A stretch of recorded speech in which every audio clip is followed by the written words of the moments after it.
Hello friend, इसके previous video में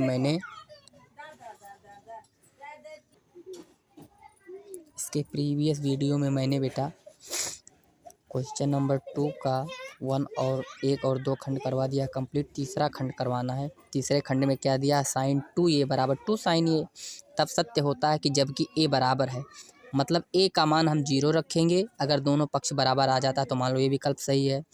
30 रखेंगे और सॉल्व करेंगे, अगर दोनों पक्ष बराबर आ जाता तो सही है। इसमें से कोई एक ही इससे मान रखने पर बराबर आएगा, एक ही ऑप्शन सही होगा। मैं क्वेश्चन को सॉल्व करता हूँ, आप ध्यान से देखिए क्या करता हूँ।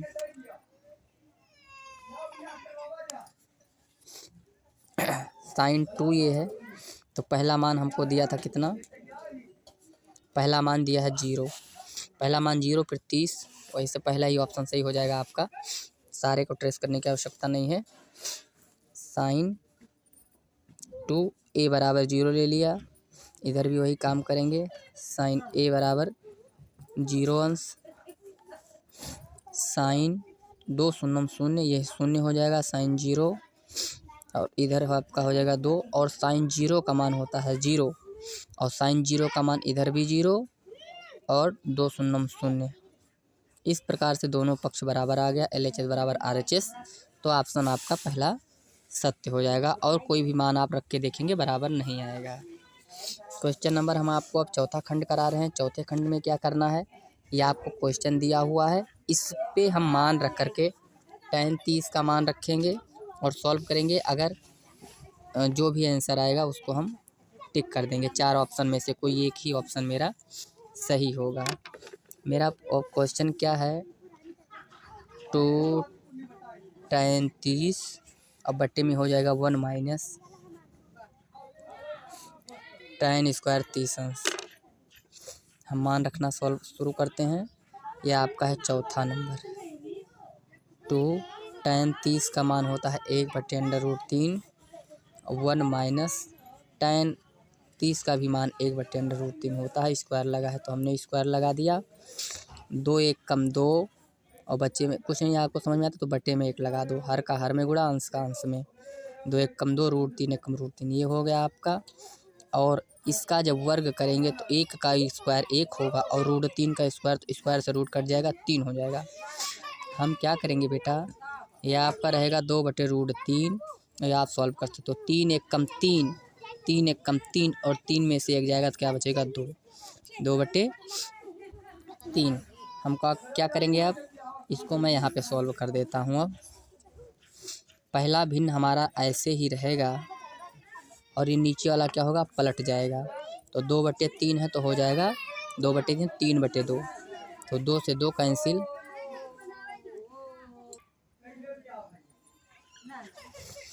अब ध्यान आपको ये देना है कि ये पूरे 3 को मैं लिख सकता हूँ √3 और गुणे √3, और 1/3 में आपका √3 है ही भाई। 3 को जब √3 गुणा करते हैं तो पूरा 3 हो जाता है, तो पूरे 3 को मैं √3 गुणे √3 कर सकता हूँ। इससे आपका कैंसिल हो जाएगा, आपका सिर्फ बच गया √3। और √3 किसका मान होता है, √3 मैं जानता हूँ कि tan 60 अंश का मान होता है। tan 60 अंश का मान ऑप्शन में देखेंगे C दिया हुआ है, यही दिया हुआ है tan 60, तो हमारा C ऑप्शन सही हो जाएगा, मतलब चौथे का C। लेकिन आप डायरेक्ट नहीं लगा सकते हो, पेपर में आपको पता ही नहीं होगा कौन सा ऑप्शन सही जाएगा, इसलिए आपको सॉल्व करके तब टिक करना है। अब आपका क्वेश्चन नंबर है 3 नंबर, जो कि बहुत मोस्ट इम्पॉर्टेंट क्वेश्चन है। इस प्रकार से हमने 2 क्वेश्चन कंप्लीट कर दिया है, दूसरे का तीसरा और चौथा। अब क्वेश्चन नंबर 3 सॉल्व कराएंगे। पहले 3 नंबर क्वेश्चन आप समझ लीजिए कह क्या रहा है। यदि tan a + b बराबर √3 और tan a - b बराबर 1/√3, तो a + b का मान आना चाहिए 0 से बड़ा होना चाहिए, और 90 आवे या 90 के बराबर होना चाहिए, और a का मान कोण b से बड़ा होना चाहिए। ये थोड़ा इंपॉर्टेंट क्वेश्चन है और अच्छा क्वेश्चन है। इसको आपको क्या करना है, आप लिखेंगे, पहले तो लिखिए क्वेश्चन नंबर 3 लिख करके, तो हम लिखेंगे कि हम क्वेश्चन में दिया है, क्या दिया है, tan a + b बराबर √3 और tan a - b बराबर 1/√3। अब देखिए हम इसको ऐसे रखेंगे, tan a + b, पहले तो हमको a और b का मान निकालना है। ये √3 कितने का मान होता है? ये होता है tan 60 का मान। अभी हमने क्वेश्चन सॉल्व किया, ये आपके सामने दिया हुआ है प्रीवियस क्वेश्चन में। ध्यान से देखिए, tan से tan इधर कर देंगे हम कैंसिल, tan से tan को कैंसिल कर दिया। इधर हमारा बच जाएगा क्या? a + b = 60। इसको आप समीकरण 1 मान लीजिए। उसी तरीके से इसको हम सॉल्व करेंगे, लिखेंगे tan a - b बराबर 1/√3। tan कितने का मान होता है? ये मान होता है tan 30 का। tan 30 अंश हो गया। फिर एक काम करेंगे, इधर tan से ये tan कैंसिल हो जाएगा, हमारा बचेगा a - b बराबर 30 अंश। ये आपका हो जाएगा इक्वेशन सेकंड। 1 और 2 इक्वेशन हो गया है। हम लिखेंगे, क्या करेंगे, इसको जोड़ देंगे। लिखेंगे समीकरण 1 + 2, मतलब 1 और 2 को जोड़ देंगे हम, तो a + b। तो हमने लिखा समीकरण 1 और 2 को जोड़ने पर समीकरण 1 लिख दिया और समीकरण 2 लिख दिया। अब हम क्या करेंगे, जब जोड़ेंगे तो b + b से -b हो जाएगा कैंसिल, ये हमारा हो गया, कट गया। और a को जोड़ लेंगे तो a की और a की कितना, ये हो जाएगा 2a, मतलब 2a बराबर में 60 30 से जोड़ेंगे हो जाएगा 90 अंश। अब बेटा जब a बराबर करेंगे तो 2 गुणे में आ जाएगा बटे में, या आप यहाँ से डायरेक्ट भी काट सकते हो। तो 2 हो गया, 2 से काटेंगे तो कितना हो जाएगा, 45 अंश। इस प्रकार से a का मान हमने निकाल लिया, कितना आ गया, 45 अंश। a का मान आ गया। a का मान आप चाहे जिस समीकरण में रख करके b का मान आराम से निकाल सकते हो। हम रख दे रहे हैं समीकरण 1 में, तो लिखेंगे कि a का मान समीकरण 1 में रखने पर, ध्यान से देखना है, पहले इसको सॉल्व किया, ऐसे सॉल्व करते, फिर इधर सॉल्व करके अब यहाँ से लिख रहे हैं। a का मान समीकरण 1 में रखने पर समीकरण 1 क्या है, a + b बराबर 60 अंश। और a का मान हमने निकाला है 45 अंश, प्लस b बराबर हो गया 60 अंश, और b बराबर करेंगे तो 60 और ये प्लस का 45 इधर आ जाएगा, माइनस का 45 अंश हो जाएगा। और b बराबर 60 में से 45 को घटाएंगे तो आ जाएगा 15 अंश। इस प्रकार से बेटा आपने b का भी मान निकाल लिया। अब a और b का मान हमने निकाल लिया। अब हम अपने क्वेश्चन पे चलते हैं कि हमको कंडीशन क्या क्या दिया था। कहा था कि a + b बराबर 0 अंश से बड़ा होना चाहिए और 90 अंश के बराबर या 90 से छोटा, और a का मान b से बड़ा होना चाहिए। 2 कंडीशन को हमको फॉलो करना है। पहली कंडीशन जो फॉलो करना है वो हमको दिया है कि 0 अंश, मतलब a + b बराबर इस तरीके से दिया है कि a + b, कोण a और कोण b का मान जोड़ें तो 0 से बड़ा होना चाहिए, या तो 90 आवे या 90 के बराबर। इसका मतलब होता है कि a + b का मान इससे या तो बड़ा हो, और या तो मतलब 90 से छोटा हो, या 90 के बराबर हो, 2 प्रकार से। तो हम इसको ऐसे लिखे रहते हैं। अब a + b का मान कितना मेरे पास है, 45 और प्लस 15 अंश, 90 अंश हो गया। तो हमारा क्या हो जाएगा, ये 60 अंश। और 60 अंश हमारा क्या है, 90 से छोटा है, या तो 90 के बराबर होना चाहिए, तो 90 से छोटा होना चाहिए। तो पहली कंडीशन हमारी क्या होगी, फॉलो हो गई, और दूसरी कंडीशन भी फॉलो हो जाएगी।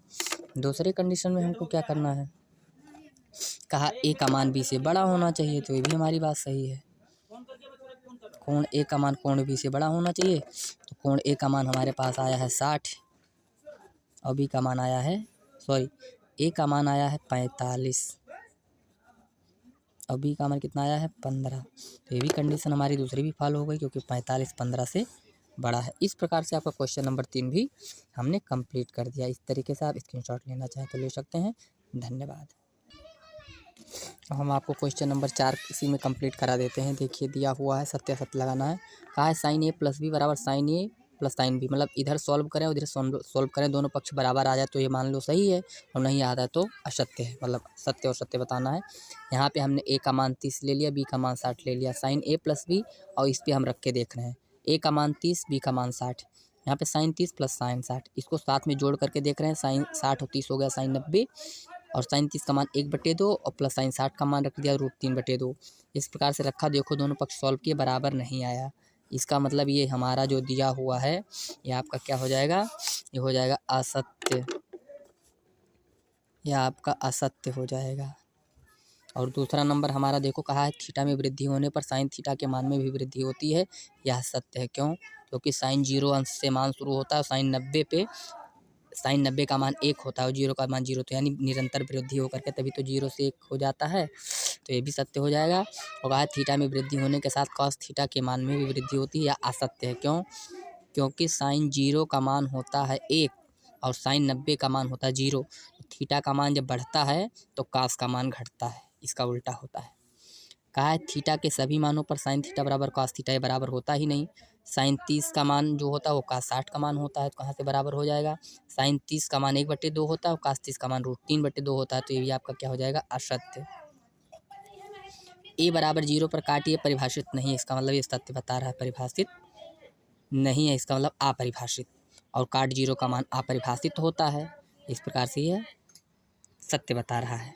अगर कह देता परिभाषित है तो असत्य हो जाता। कहा है परिभाषित नहीं है, मतलब अपरिभाषित होता है ए 0 का मान, इसका मतलब ये भी सत्य। इस प्रकार से आपका क्वेश्चन हमने बेटा कंप्लीट करा दिया। प्रश्नावली 8.2 पूरे तरीके से आपकी वेल कंप्लीट हो गई। अब नेक्स्ट प्रश्नावली नेक्स्ट आपको 8.3 का क्वेश्चन सॉल्व कराएंगे। धन्यवाद।